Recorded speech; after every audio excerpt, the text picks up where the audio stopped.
went into a restaurant called Waffle House one Sunday evening after church. And it was late at night. We went in. There was no one in the restaurant but us, and a waitress and a cook. And so the little waitress came over, took our order, then she brought our food to us later, and she forgot Jerry's coffee. And he mentioned to her, you know, I'm sorry, but you forgot my coffee. And she said, I'm so sorry. She said, I've had a lot on my mind lately. So right there, Bruce talks about in the book, yeah. the signals. That is a cue. That's that waitress telling you, I've had a tough day. Something's going on in my life that I'm not really happy with. So we had just been to the conference and heard him talk about this. Yeah. So, and we just happened to get hungry, you know, at 10 o'clock at night and go out to Waffle House, which we don't usually do. I told Jerry, I said, there's your cue, as she walked away. And so we talked about what we should do as far as tip for her.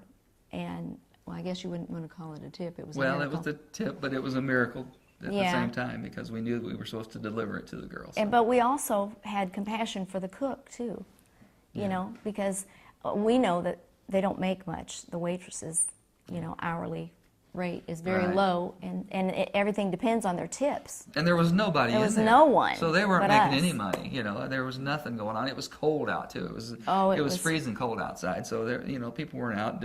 We were kind of oddballs getting out at 10 o'clock at night going to Waffle House, I guess. But it was all a part of the big setup. So she comes back, and we had talked, and we decided I had to 20, give the cook. and she had 20. Well, you gave the cook 20, right? Yeah.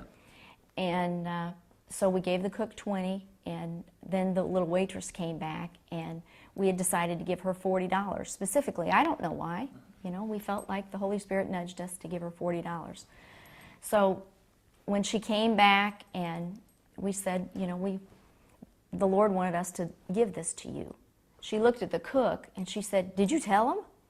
And she said, no, I haven't told him anything. And she teared up, and she said, you don't understand, we're homeless. Her and the cook. And we needed $40. We've been living out of a van. And it was the dead of winter. It was freezing cold, snow on the ground. And we needed $40 to stay in a motel room. And I haven't had any people in here tonight. So that means no tips for me. No $40, no room. We're in the van exactly. again tonight. Exactly. Yeah.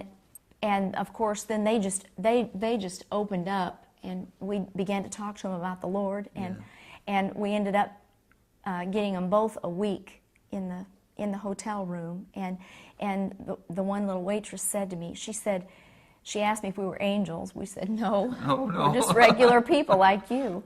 And she said, you know, I was going to start working for a strip joint tomorrow, but because of this, I'm not going to.